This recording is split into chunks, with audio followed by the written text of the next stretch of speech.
ఒక నది ఒడ్డున చెట్టుపై 2 కోతులు కాపురం ఉండేవి. ఒకరోజు ఆకాశవాణి వినిపిస్తుంది.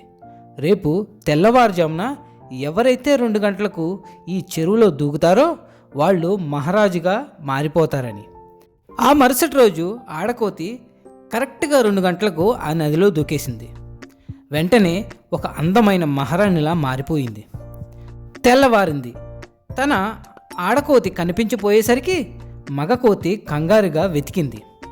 అక్కడ ఒక అందమైన యువతి కనిపించింది. ఆ యువతితో మీకేమైనా ఒక ఆడకోతి కనిపించిందా అని అడిగింది. ఆ యువరాణి, నేనే ఆ ఆడకోతిని. నిన్న ఆకాశవాణి మాటలు విని నేను నీళ్లలో దూకేశాను, మహారాణిని అయ్యాను. అవును, నువ్వు కూడా ఆ మాటలు విన్నావు కదా, మరి నువ్వెందుకు దూకలేదు అని అడిగింది. అప్పుడు ఆ మగకోతి, ఆ మాటలు ఎలా నమ్మగలను? నీళ్లలో దూకితే మహారాణి అవుతారా? అందుకే నేను దూకలేదు అని అంది. అప్పుడు ఆ యువరాణిగా మారిన ఆ ఆడకోతి దిమ్మ తిరిగే సమాధానం ఇచ్చింది. ఒక దూకి ఉండాల్సింది కదా. యువరాజులా మారిపోలేదనుకుందాం. పోయేదేముంది, మిగిలేది అదే కోతి బతికేగా. కొన్ని జీవితాలు కూడా అంతే. చిన్న చిన్న రిస్కులు తీసుకోవడానికి కూడా భయపడి అదే బ్రతుకును ఈడుస్తూ ఉంటారు. అందుకే నేనంటాను, కొన్నిసార్లు రిస్క్ అని తెలిసినా ఆత్మవిశ్వాసంతో రిస్క్ చేయడం మంచిదని నేనంటాను. అలా చేస్తే వస్తే విజయం, లేకపోతే జీవిత పాఠం అయితే తెలుస్తాయిగా. మీరేమంటారు? ఇంకా జీవిత సత్యానికి వెళ్దామండి. సంతృప్తి అంటే నచ్చిన వాటి కోసం వెంపర్లాడటం కాదు, ఉన్నవాటితో ఆనందపడటం. ఇతరులను జయించడం కంటే తనను తాను జయించడమే చాలా కష్టమైన పని కాదంటారా? కాలాన్ని వృధా చేయడం అంటే మిమ్మల్ని మీరు దోపిడీ చేసుకోవడమే. ఎప్పుడూ కూడా పక్కవాడు ఏడుస్తుంటే ఆనందించుకో. ఎందుకంటే నీకు ఎందులోనైతే ఆనందం దొరుకుతుందో భగవంతుడు కూడా నీకు అదే ప్రసాదిస్తాడు. గుర్తుపెట్టుకో. మనశ్శాంతి అనేది ఎక్కడెక్కడో వెతికితే దొరికేది కాదు, అది మీలోనే ఉంటుంది. గొడుగు వర్షాన్ని ఆపలేకపోవచ్చు, కానీ వర్షంలో నిలబడే అవకాశాన్ని కల్పిస్తుంది. అలాగే భగవంతుడు సమస్యలను నేరుగా పరిష్కరించలేకపోవచ్చు, కానీ సమస్యలను ఎదిరించే ధైర్యాన్ని మాత్రం తప్పకుండా ఇస్తాడు. మన దగ్గర ఎంత సంపాదన ఉన్నా, శారీరకంగా ఎంత బలంగా ఉన్నా, మానసికంగా ప్రశాంతత అనేది లేకపోతే అన్నీ వ్యర్థమే కాదంటారా? మానవుడు ద్వేషంతో ధనవంతుడు కాలేడు, అలాగే కోపంతో గుణవంతుడు కాలేడు, కానీ మంచితనంతో మాత్రం మాధవుడు కాగలడు. నీ వెంట రాని బంధాల కోసం అలుపెరిగిన పోరాటం చేయకు. మన పుట్టుక కారణం ఏమిటో తెలుసుకునే ప్రయత్నం చెయ్యి. అప్పుడే మన బ్రతుకు అర్థం ఉంటుంది. నమ్మలేకున్నా ఇదే జీవిత పరమార్థం. గుర్తుంచుకో. నీ ప్రతిబింబం యొక్క స్పష్టత నువ్వు చూసే అర్థం మీద ఆధారపడి ఉంటుంది. అలాగే నీ భవిష్యత్తు యొక్క స్పష్టత నువ్వు ఆలోచించే విధానం మీద ఆధారపడి ఉంటుంది.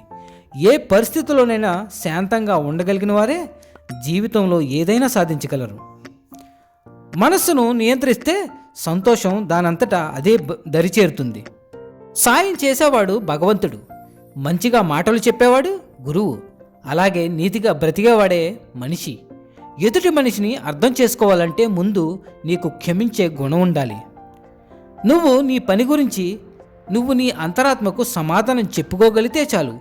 అందరికీ నచ్చేట్లు చేయాలి అంటే దానికి నీ జీవితకాలం సరిపోదు. ఎంత ఓపికతో ఉంటే అంత అగ్రస్థానం, ఎంత దూరంగా ఉంటే అంత గౌరవం, ఎంత తక్కువ ప్రేమిస్తే అంత మనశ్శాంతి, ఎంత తక్కువ ఆశపడితే అంత ప్రశాంతత, ఎంత తక్కువ మాట్లాడితే అంత విలువ కాదంటారా? మనోమందిరం ప్రశాంతంగా ఉంటే ఏ మందిరానికి వెళ్ళాల్సిన పని లేదు. భగవంతుడు అన్ని చోట్ల ఉన్నాడని నువ్వు నమ్మితే నువ్వు చేసే ప్రతి మంచి పని కూడా ప్రార్థనే అవుతుంది. జీవితం అంటే ఒక సమస్య నుంచి మరో సమస్యలోకి ప్రయాణించడమే. ఏ సమస్య లేకుండా అసలు జీవితమే ఉండదు. గుర్తుపెట్టుకోండి. తప్పుదారి పట్టిన మనసు కంటే పెద్ద శత్రువు మరొకటి లేదు. అదృష్టంతో వచ్చింది అహంకారాన్ని కలిగిస్తుంది, తెలివితో సంపాదించుకున్నది సంతోషాన్ని ఇస్తుంది, అలాగే కష్టపడి సంపాదించుకున్నది సంతృప్తినిస్తుంది. జీవితంలో ప్రతి అనుభవం కూడా ఎక్కడో ఒక చోట తప్పకుండా ఉపయోగపడుతుంది. ఎందుకంటే ఏ అనుభవం కూడా అంత సులువుగా రాదు, అనుభవిస్తే తప్ప. క్రోధావేశాన్ని ప్రదర్శించడం అనేది మనం విషాన్ని తాగుతూ ఎదుటివారు చావాలని కోరుకోవడం లాంటిదే. అర్థమైందనుకుంటా. నిర్లక్ష్యం బాధ ఏమిటో అది నువ్వు చేసినప్పుడు అర్థం కాదు. ఎవరైనా నిన్ను నిర్లక్ష్యం చేస్తే నీకు అప్పుడు అర్థమవుతుంది ఆ బాధ ఏమిటో. జీవితంలో ఒకటి పొందాలి అనుకుంటే మరొకటి పోగొట్టుకోవాల్సి ఉంటుంది, అవునా?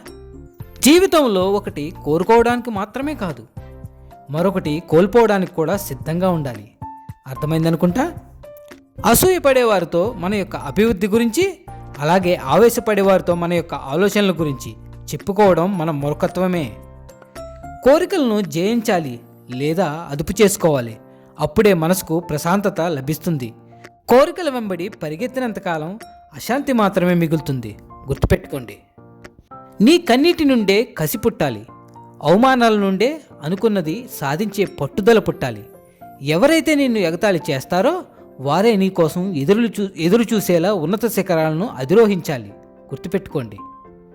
మట్టితో పోరాడితే ఒక విత్తనం మొక్కగా ఎదగగలదు. ఎదురు దెబ్బలకు తట్టుకొని నిలబడగలిగితే ఏ మనిషి అయినా జీవితంలో ముందుకు వెళ్ళగలడు. నీతో అవసరం ఉందంటే నిన్ను ప్రశంసిస్తూ, నీతో అవసరం లేకుంటే నేను విమర్శిస్తూ ఉండే మనుషులను జీవితంలో ఎప్పటికీ నమ్మకు. అలాంటి వారు వారి అవసరాల కోసం ఎంతటి నీచానికైనా దిగజారుతారు. వారికి వీలైనంత దూరంగా ఉండండి. జీవితం ప్రశాంతంగా ఉంటుంది. ఇక మళ్ళీ వచ్చే వారం కలుద్దామండి మరిన్ని మంచి మాటలతో. Signing off Venkat.